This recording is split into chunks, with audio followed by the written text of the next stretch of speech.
we're going to discuss about the AP Psychology exam. So like any other AP exam, it is divided into two sections. You have section 1, which is the MCQs. So I hope you can see my screen, and I've shared that format over there. So section 1 MCQs has 100 questions. And unlike SAT, where you only have 4 options to pick from, here you have 5 options. So that makes it a little more tough, as compared to an SAT, because you've got to eliminate 4 options now. Time duration for section 1 is 70 minutes and free response is 50 minutes.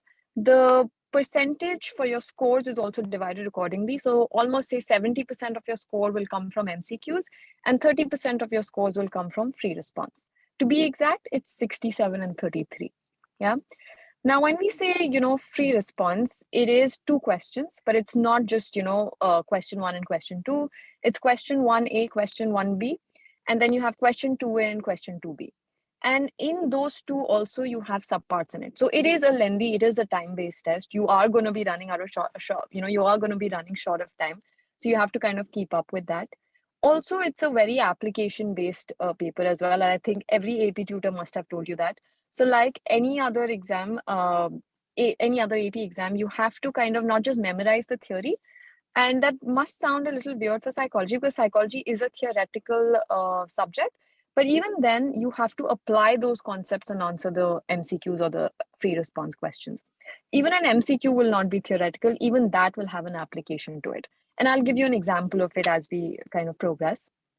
So this is a 120-minute exam.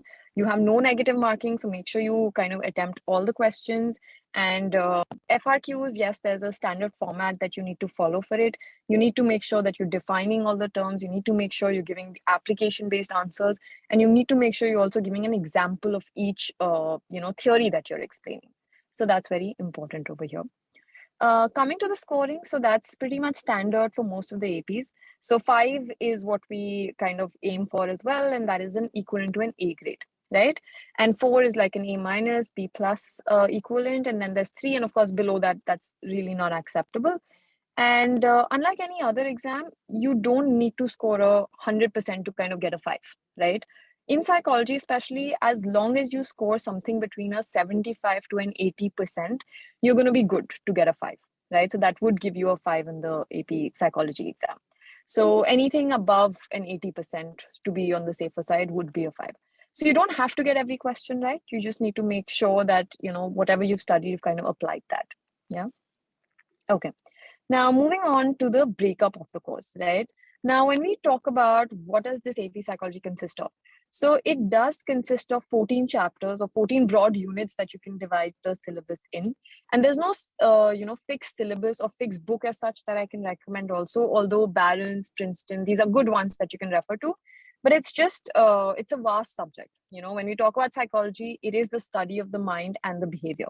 So even when you have a theory, say, for example, that's given in the Barron's book, feel free to go ahead and Google it and get as much information as you can on that, because they're not going to ask you definition. Let's take a, small example of one part of the unit, like unit 3 talks about biological basis of behavior, right?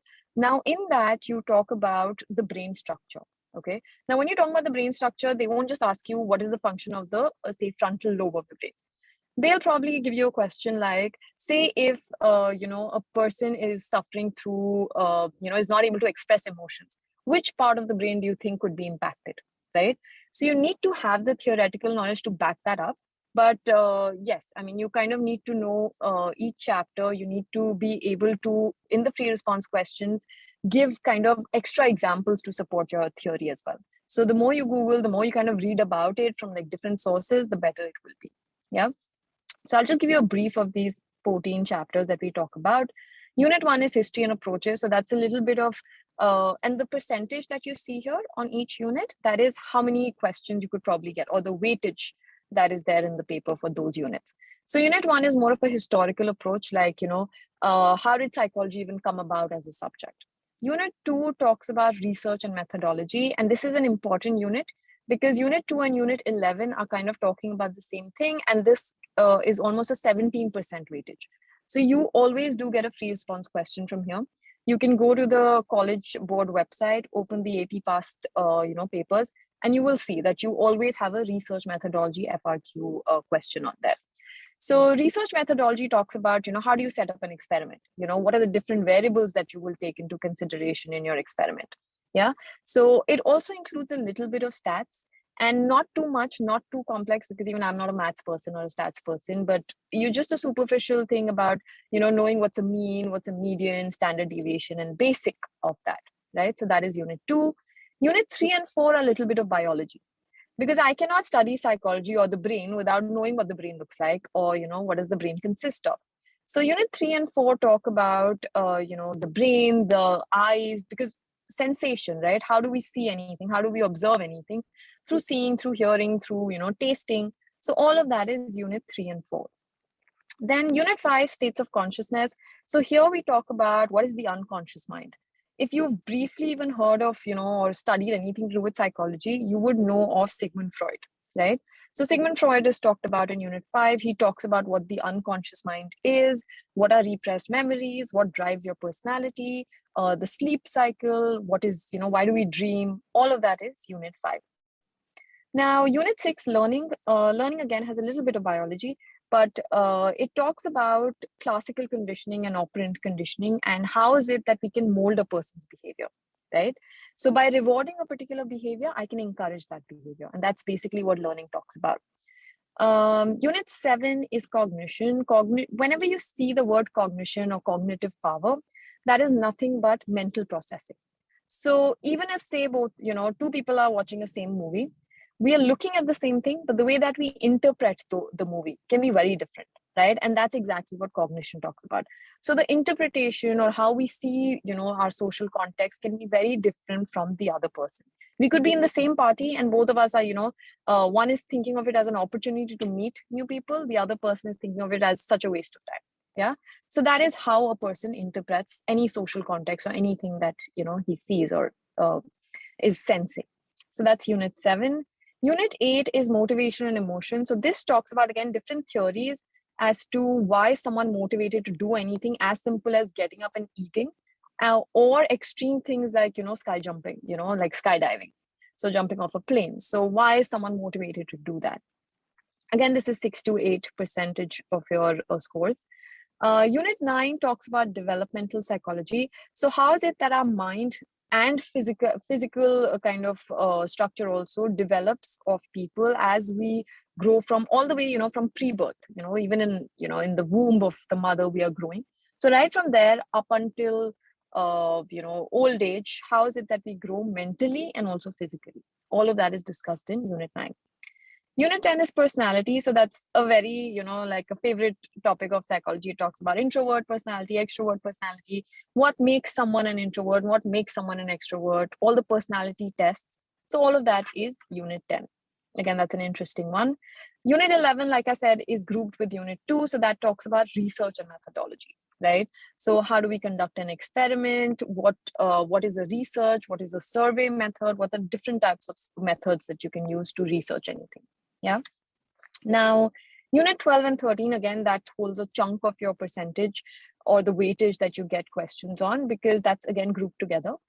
Normal psychology and treatment of psychological disorders. So this is nothing but, first of all, showing you what are the different mental problems that can be, starting from the basic one, like, maybe depression or anxiety, to more serious ones like schizophrenia, Alzheimer's. So we talk about the causes of that. And then in unit 13, we also talk about treatment of that. Now, when we say treatment, and if you ask any psychologist, right, how do you treat a patient? They would say we use any, school of thought or theory that works well with the patient. So it's a combination of a few things. It's not, there are always different theories, different ways that, you can look at the same topic in psychology, but with different points of views. So you need to be able to explain the same concept, but with different views. So that is unit 13. How do you treat depression, say, from a behaviorist psychologist, or from, say, a cognitive psychologist, or from, say, a Sigmund Freud's point of view? So all of that is unit 12 and 13. Unit 14 is more contemporary. So that talks about social psychology in today's time. So how is it that we can affect someone's attitude and behavior? So all your marketing that happens, right, that is nothing but psychology. So how am I influencing other people, or how am I changing their attitude to kind of favor one product over the other, right? So that is social psychology. So this is basically what the 14 chapters or the 14 units would look like. If you open any psychology book, and the ones that I would recommend is Princeton and Barron's, right? You also have 1 to 5 AP that gives you a lot of good questions. You can refer to those. All of them will roughly break it down into the same 14 units that I've shown you, right? A little bit of biology and a little bit of stats is there, but don't be scared. People who don't have science or who don't have stats don't need to be scared, because it's very brief. It's very brief. It's not very detailed that you need to know, right? So that's that. Another thing is also, just a tip that you need to know, application is very important, and examples. So, it's not that I just go through the book and I'm good. I know all the theory and I'm good with that. No, you need to be able to explain all theories using actual examples. It could be a made up example that you make up in the context right now in your reference, or based on the question that they've given you, like a free response question. So yeah, I think that this is it, right? So 2 sections, 120 minutes, FRQs, MCQs, and this is the breakup. Go through the College Board website. That will give you every detail that you need to know. It will also give you past year papers, right? So you'll get sample free response questions, then you can look into that. Yeah. Okay, so I think this is all I had, just to give you an overview. I've kind of shortened it down a lot so that I can give you as much information as I can. And I thank you so much. Bye-bye.